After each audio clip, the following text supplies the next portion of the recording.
Nouveau Figaro Santé, votre magazine santé. Le cerveau humain est une merveille de complexité mais aussi de fragilité. Il est cependant possible de le protéger et de mieux s'en servir. Le Figaro Santé fait le point sur les réflexes à adopter et ceux à éviter.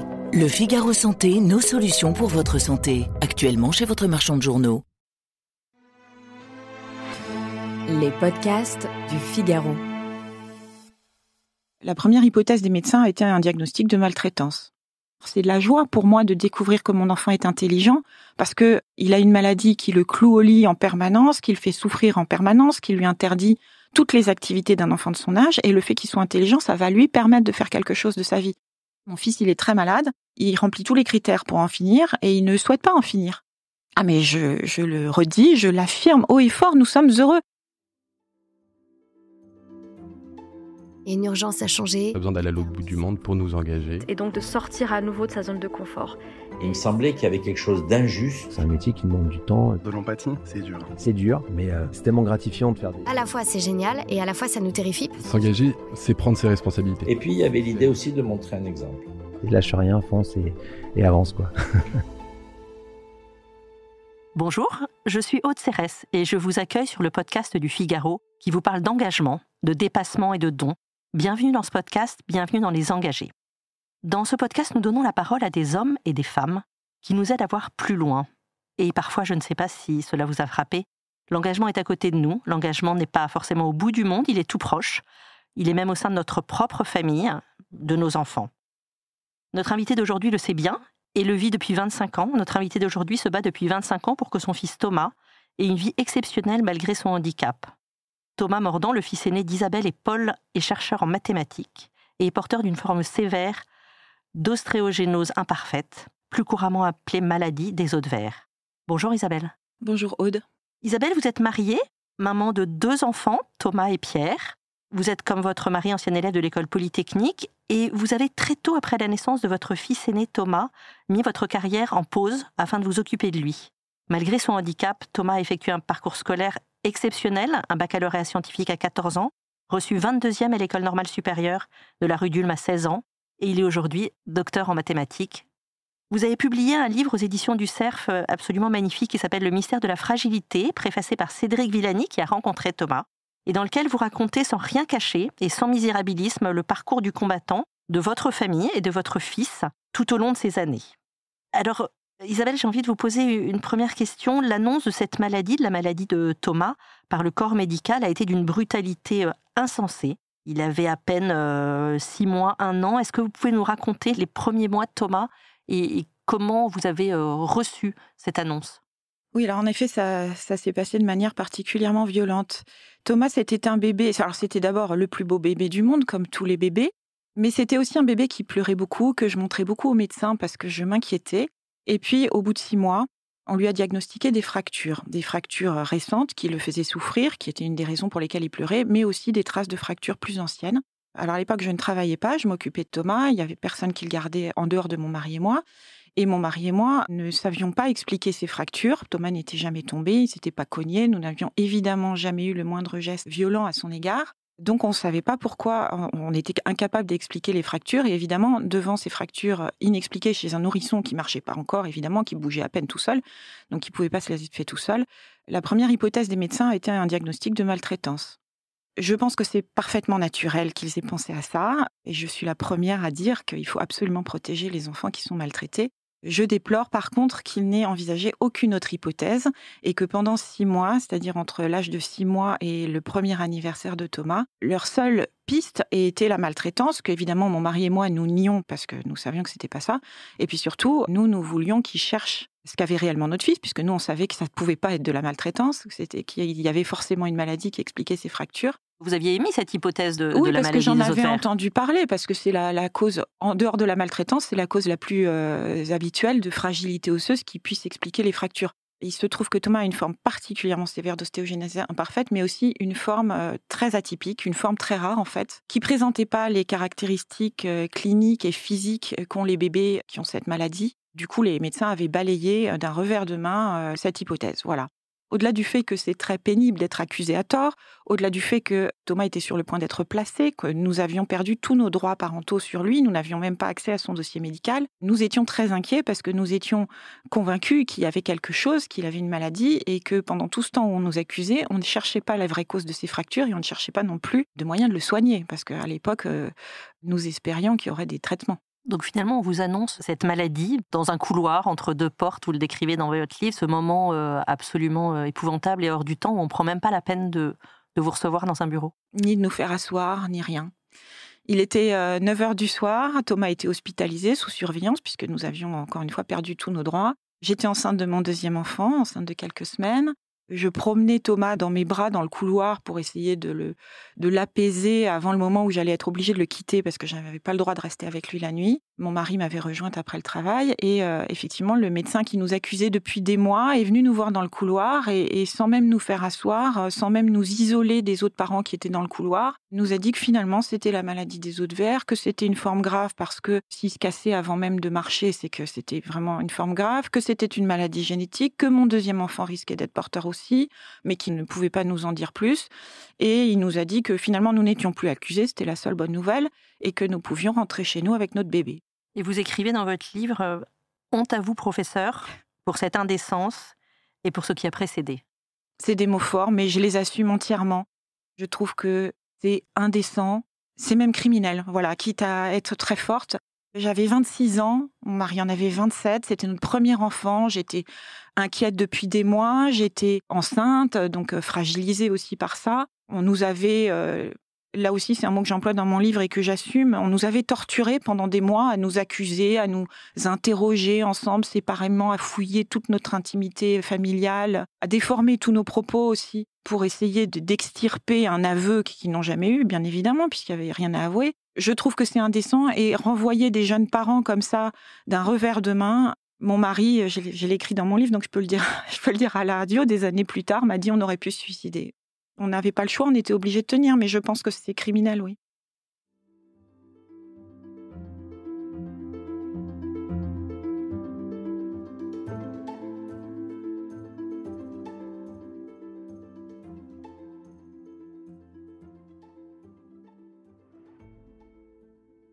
Entre ces séjours à l'hôpital, ces multiples fractures, vous voulez vous battre pour que Thomas rentre à l'école et ait un parcours scolaire le plus normal possible. Très tôt, il montre des capacités intellectuelles assez exceptionnelles, notamment sur la lecture, très jeune. Et alors, vous vous heurtez dans l'administration, à l'éducation nationale, à de multiples freins, injustices. Lesquels vous ont le plus choqué ou blessé dans le parcours scolaire de Thomas, de ses 4 ans et demi à ses 13 ans?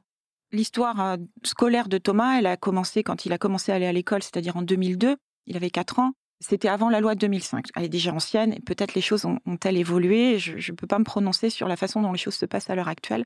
Mais à l'époque, on considérait qu'un enfant aussi malade, aussi handicapé que Thomas n'avait tout simplement pas de place à l'école et que ce n'était pas nécessaire de le scolariser parce que de toute façon, il était trop malade. Or, Thomas, comme vous l'avez dit, c'était un petit garçon qui était intelligent. J'avais découvert par hasard qu'il avait appris à lire tout seul à l'âge de 3 ans et demi. Il s'intéressait à plein de choses. Il était très intelligent. Je n'en suis pas particulièrement fière, d'abord parce que j'y suis pour rien, mais c'est plus que de la fierté, c'est du bonheur, c'est de la joie pour moi de découvrir que mon enfant est intelligent, parce qu'il a une maladie qui le cloue au lit en permanence, qui le fait souffrir en permanence, qui lui interdit toutes les activités d'un enfant de son âge, et le fait qu'il soit intelligent, ça va lui permettre de faire quelque chose de sa vie. C'est ça qui éclaire notre vie familiale à ce moment-là, et c'est ça qui me donne l'idée que Thomas a une place dans le monde, a une place dans la société. Je me suis heurtée, en effet, à un système qui considère qu'un enfant handicapé n'a pas d'avenir, qui va de toute façon toucher des allocations et que donc c'est absolument inutile de lui faire des études ou même simplement de le mettre à l'école. Et ça m'a révoltée. Alors, c'est à la fois un système et c'est à la fois des personnes. Une des anecdotes, ça a été notamment une auxiliaire de vie scolaire. Thomas avait des auxiliaires de vie scolaire qui l'accompagnaient à l'école, qui considérait qu'elle était là pour élever Thomas, alors qu'elle était là pour l'aider matériellement, puisqu'il ne pouvait rien faire tout seul, et aussi pour le protéger, parce qu'il était encore très petit, et qu'un enfant aussi fragile dans une cour de récréation d'école maternelle, ça nécessite beaucoup de précautions. et qui, au motif qu'il fallait l'éduquer, a appliqué des méthodes qu'elle considérait comme éducatives, mais qui pour moi étaient de la maltraitance, qui étaient des humiliations permanentes, qui étaient une manière de le stigmatiser en permanence, de l'insulter, enfin de l'humilier, en utilisant justement son handicap pour l'humilier. C'est-à-dire comme il ne pouvait pas faire les choses, du coup il était privé, il n'avait pas le droit d'aller en récréation, voilà, bref. Ça, moi, j'ai considéré que c'était une forme de maltraitance d'une personne à l'égard de Thomas, mais enfin quand même une personne qui était nommée et envoyée par l'Éducation nationale et pas choisie par moi. Une autre anecdote, mais plus tardive, mais c'est quand Thomas a passé son bac, j'ai évidemment dû faire toutes sortes de démarches pour obtenir tous les aménagements nécessaires, les tiers-temps, un secrétaire puisqu'il ne pouvait plus écrire tout seul, une dispense d'éducation physique, bref, toutes sortes d'aménagements. Et la personne qui était chargée de suivre son dossier et de mettre en œuvre tous ces aménagements m'a dit « Mais je ne comprends pas pourquoi vous faites tout ça, parce que de toute façon, Thomas est handicapé, quand il sera adulte, il aura des allocations, et donc ça sert absolument à rien qu'il fasse des études. » Thomas, il avait 14 ans à l'époque, puisqu'il avait 3 années d'avance. Quand on a un adolescent de 14 ans, est-ce qu'on peut imaginer que le projet de sa vie, le rêve de sa vie, c'est de rester dans son lit à toucher des allocations ? Peut-être certains, j'en sais rien, je ne juge personne, mais c'était absolument pas le cas de Thomas. Thomas, les mathématiques et ses études et son futur métier, c'était toute sa vie. Et l'en priver, considérer qu'il n'en avait pas besoin et donc pas le droit, en fait, c'est quelque chose qui m'a énormément choquée. Vous décrivez votre rôle d'aidante auprès de Thomas. Tous les matins, vous levez Thomas, vous l'habillez parce qu'il ne peut pas se déplacer depuis fort longtemps. Où puisez-vous cette force de chaque jour sans vous décourager? Alors, il y a peut-être des relais, votre mari, son frère. Alors effectivement, Thomas ne peut faire seul aucun des gestes de la vie quotidienne. Il ne peut pas manger seul, ni se laver, ni s'habiller. Il faut tout faire à sa place. Il faut aussi le porter pour l'installer dans son fauteuil. Je le conduis en voiture pour ses diverses activités. Je lui sers de secrétaire. Je lui sers de kinésithérapeute à l'occasion. Je lui sers d'infirmière malheureusement assez souvent. J'ai de multiples casquettes pour m'occuper de Thomas. C'est fatigant, c'est parfois difficile, comme vous l'avez dit, bien sûr. Il y a des gestes qui sont difficiles tout simplement parce qu'ils font mal à Thomas. Pour autant, c'est lumineux au sens où quand je vais lever Thomas, il est toujours joyeux, il est toujours content de ce qu'il va faire, il a toujours plein de projets, il est toujours plein d'énergie, il s'inquiète, c'est en général lui qui me demande comment je vais plutôt que l'inverse, en tout cas il me le demande en premier. Il s'inquiète des autres et voir dans un petit corps si faible, si fragile et si dépendant, une telle énergie, une telle joie, un tel désir de vivre, un tel amour de la vie, c'est ce qui récompense tous mes efforts, toute ma fatigue parfois, toute mon inquiétude parfois. Et c'est aussi ce qui donne le sens à chaque matin où je me lève, moi. Thomas a des facultés intellectuelles hors normes, puisqu'il a intégré l'école normale supérieure à 16 ans, qu'il est aujourd'hui chercheur en mathématiques. Vous-même êtes ingénieur ainsi que votre mari. À quel moment vous êtes rendu compte qu'il avait ces capacités intellectuelles hors normes ? Alors, vous faites bien de préciser que mon mari et moi sommes ingénieurs, mais on n'est pour rien dans le fait que Thomas soit si intelligent. Vous avez pu l'aider aussi. Mais j'emploierais plutôt le terme accompagner que le terme aider. J'ai découvert très tôt, et tout à fait par hasard, qu'il savait lire, qu'il avait appris à lire tout seul. Quand il a commencé à lire, il s'est mis à dévorer tout ce qui lui tombait sous la main. Il ne savait pas seulement déchiffrer, il savait lire au sens où il comprenait tout ce qu'il lisait, il était capable de le raconter, d'en discuter par la suite.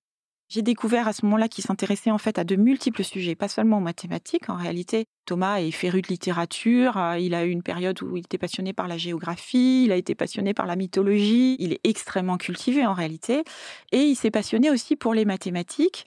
Alors là, c'est vrai, pas qu'on l'a aidé, mais c'est vrai qu'on a été capable de s'en rendre compte avec mon mari. Il me racontait tout ce à quoi il pensait et tout, et je me suis rendu compte qu'à l'âge de 9 ans, il s'interrogeait sur la géométrie non euclidienne, ce qui n'est pas du tout au programme ni du lycée, je pense qu'on en parle dans le supérieur peut-être, mais pas avant. Il apprenait pas par cœur les choses, il avait une compréhension très profonde d'un certain nombre de notions mathématiques. En réalité, il comprenait vraiment les choses, et ce, de manière purement cérébrale, puisqu'il ne pouvait pas écrire. Moi, j'ai vu là une piste, je me suis dit que s'il aimait ça, et s'il était doué, il avait un avenir là-dedans, il pouvait en faire quelque chose. Et ça a été son souhait très tôt, mais là, il a fallu effectivement se battre contre les institutions de l'éducation nationale, on en a déjà parlé, qui considéraient qu'un enfant comme Thomas n'a pas forcément besoin de faire des études.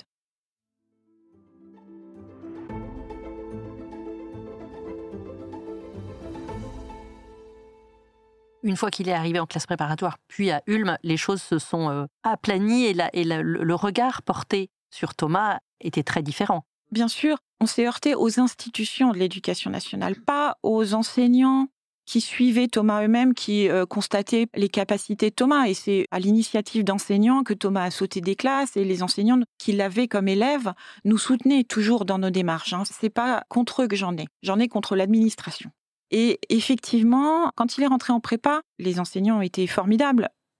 Malheureusement, les classes préparatoires font encore partie du système du second degré de l'éducation nationale. Donc on était encore soumis aux mêmes règles, parfois stupides, qui régissent la scolarité des enfants handicapés. Ça nous a compliqué la vie, notamment pour des histoires d'auxiliaires de vie scolaire.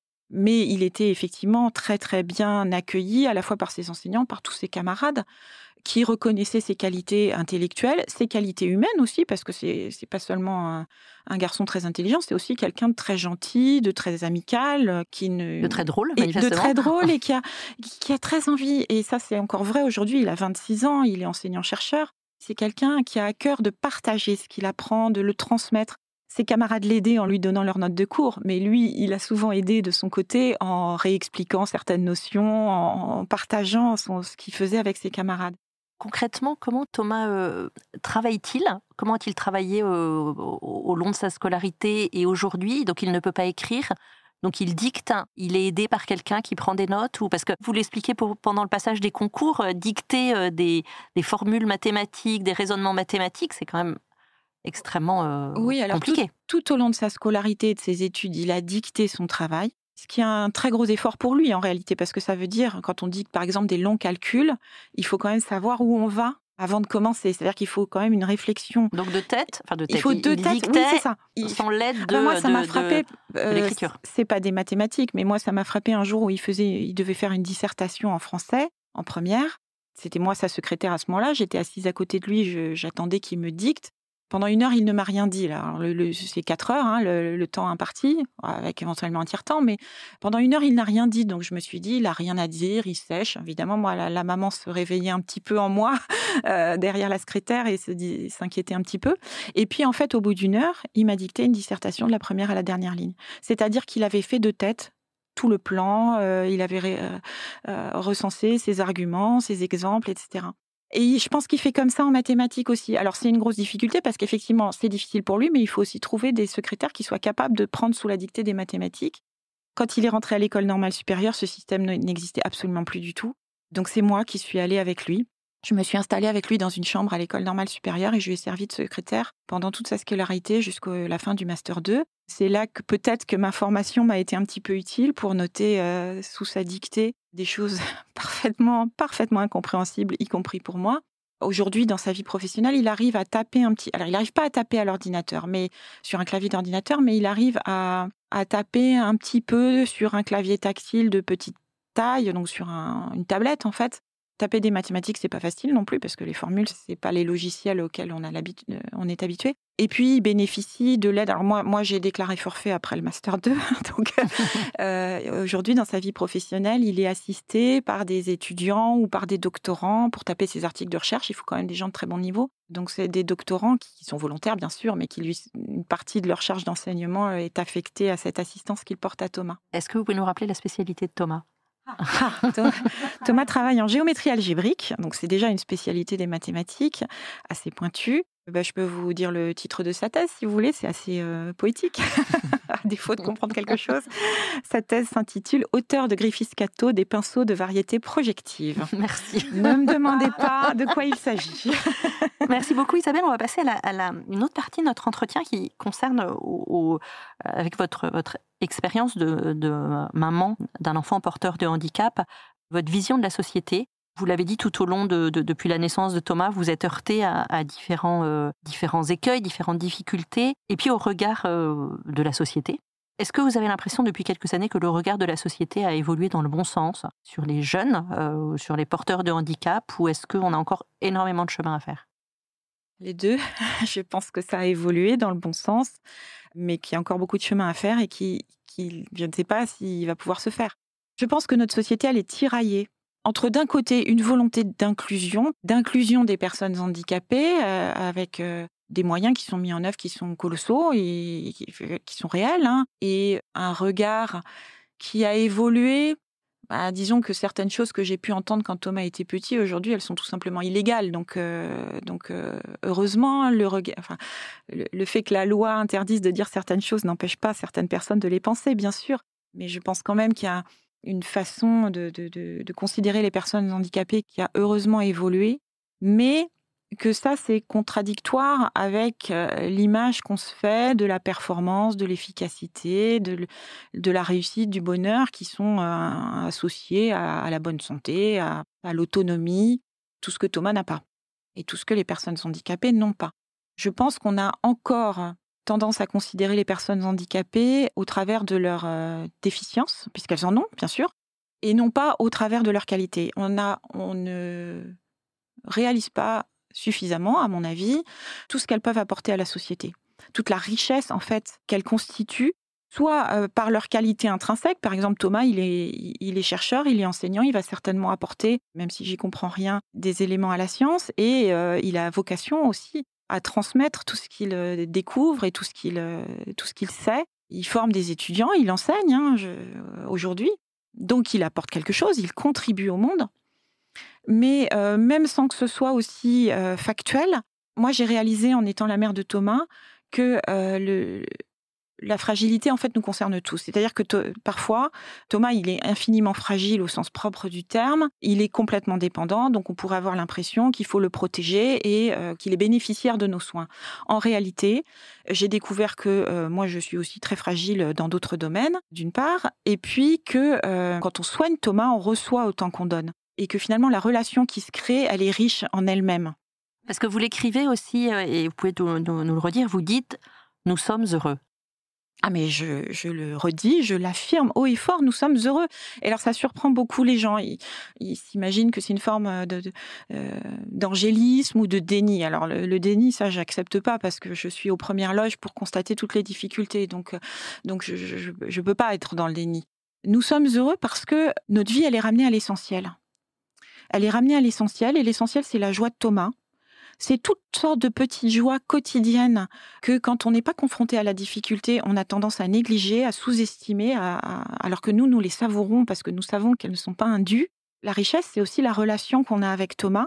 Thomas, c'est le ciment de notre famille. On a découvert la richesse et la profondeur de cette relation qui est décapée de toutes les apparences, parce que quand on s'occupe de Thomas, on est à nu en fait. On est confronté à nos propres défauts, à toutes nos propres insuffisances, et ça nous fait grandir en fait, parce qu'on est obligé, on est dans la vérité en fait. Est-ce que vous comprenez que des parents et des familles d'enfants porteurs de handicap soient révoltés et n'en puissent plus ? Oui, bien sûr. Il ne s'agit pas, dans tout ce que j'ai dit, de nier les difficultés. La maladie, c'est injuste, donc c'est normal d'être révolté, même si on n'y peut rien. Et la souffrance, c'est plus qu'injuste, c'est un scandale. La souffrance, c'est un scandale, la souffrance, c'est laid. Et je ne fais pas du tout partie des gens qui sont un peu doloristes et qui voient une certaine noblesse, une certaine vertu dans le fait de souffrir en serrant les dents et sans rien dire. Vous l'écrivez dans votre livre que les souffrances de Thomas sont laides. C'est laid, oui, c'est laid. C'est pas lui qui est laid, oui. Mais la souffrance, c'est laid. Oui, bien sûr.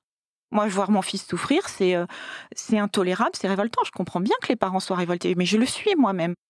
Mais ce que j'ai compris, mais là je vais parler en mère d'un jeune homme de 26 ans qui a 25 ans de recul sur cette situation, ce que j'ai compris, c'est que se révolter, c'est épuisant. Ça sert à rien, donc il faut choisir ses combats. Il faut choisir de se battre contre des choses auxquelles on peut remédier. Malheureusement, en tout cas la maladie de mon fils, elle ne se soigne pas. Les souffrances, on peut les soulager, il faut les soulager par tous les moyens qu'on peut trouver. Et puis, les souffrances résiduelles auxquelles on ne peut rien, il faut les accepter et les accompagner. Je pense que la révolte permanente, c'est épuisant et destructeur.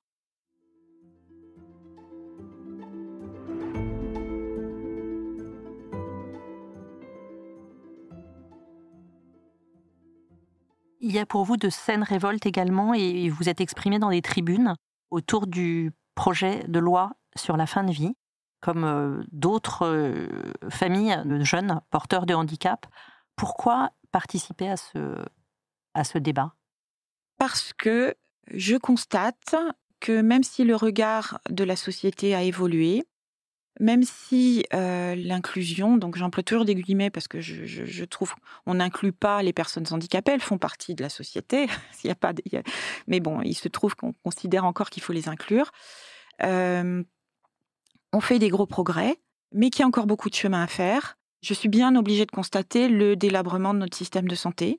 Aujourd'hui, là, je parle vraiment d'actualité. Je rencontre les pires difficultés pour faire soigner mon fils, qui en a besoin, parce qu'il a une maladie grave, évolutive, avec toutes sortes de complications, qui doivent être prises en charge, prises en considération, et soignées autant qu'on le peut. Il me faut des mois, parfois 1 an, pour avoir un rendez-vous pour des choses qui sont urgentes. Il y a même parfois des refus de soins, faute de place. Je constate que tout le matériel dont mon fils a besoin coûte extrêmement cher, qu'il n'est pas toujours correctement pris en charge. J'appelle de mes vœux des progrès de la médecine, de la recherche qui permettraient de le soigner mieux. Aujourd'hui, les traitements n'existent pas, mais pourquoi pas moi, je rêve qu'un jour, on soigne un enfant qui naîtrait atteint de la même maladie que Thomas. Mais ça coûte cher, il faut investir dans la recherche. Je constate aussi le coût de l'accompagnement de ces personnes en termes de mobilisation de personnel. Donc moi, je suis très engagée auprès de mon fils comme auxiliaire de vie ou comme aidante, mais c'est terriblement difficile de financer et de recruter du personnel. Et Thomas, il a besoin d'une assistance 24 heures sur 24. Bref, la prise en charge des personnes les plus malades, les plus handicapées, elle est très coûteuse, elle est chronophage et notre société est en difficulté face à ça. Et je crains que si on propose, on appelle ça une aide à mourir pour enjoliver, mais enfin, si on propose l'euthanasie à des personnes qu'on ne parvient pas à soigner, on renonce à développer toutes les aides dont mon fils a besoin pour vivre. Et pour qu'il y ait un vrai choix, il faut qu'il y ait une alternative. Il ne faut pas qu'on propose à mon fils ou à d'autres personnes dans sa situation la fin de vie, faute de mieux, parce qu'on n'est pas capable de les accompagner à vivre. Moi, je sais, je le dis haut et fort, et il m'entend, et il m'autorise à le dire. Thomas, il aime vivre, il a envie de vivre, il fourmille de projets. C'est un devoir de notre société, parce que c'est un citoyen comme les autres, de lui permettre de réaliser ses projets. La vie de mon fils est un témoignage en lui-même, en fait, en elle-même. Je pense qu'il faudrait mettre davantage en avant les personnes concernées par cette loi, parce que là, moi, j'entends beaucoup de personnes s'exprimer qui sont des gens comme vous et moi, qui sont des gens bien portants. Alors moi, je parle comme aidante de quelqu'un qui pourrait être concerné, mais on a tendance, quand on est bien portant, à se dire « Oh là là, moi, si je suis très malade, je préfère en finir et tout ». C'est pas vrai. Mon fils, il est très malade, il remplit tous les critères pour en finir et il ne souhaite pas en finir. Donc, décider par avance qu'à tel ou tel stade d'une maladie, on voudra en finir, c'est une erreur, parce qu'en fait, quand on y est, on ne sait pas forcément ce qu'on ressent. Et puis en plus, il y a des passages difficiles qu'on est capable de dépasser, de surmonter, une fois qu'une période extrêmement douloureuse, extrêmement difficile est passée. Et Thomas en a vécu plusieurs dans son enfance, où on avait vraiment l'impression que tout était perdu. Et pourtant, il les a dépassés. Et une fois qu'on avait trouvé le moyen de le soulager ou de l'accompagner mieux, ça repartait, pour dire les choses un peu vulgairement. Et si on avait à ces moments-là cédé en disant « tant pis, c'est trop tard, c'est trop dur, laissons tomber, c'est fini », il n'aurait pas eu tout ce qu'il a eu après, et la société n'aurait pas eu non plus tout ce qu'elle a grâce à lui. Même quand quelqu'un a envie d'en finir, je me dis que notre rôle, c'est de l'aider. Moi, j'ai envie de vivre dans un monde où on soigne les gens, pas où on les aide à en finir. Voilà. Merci beaucoup, Isabelle.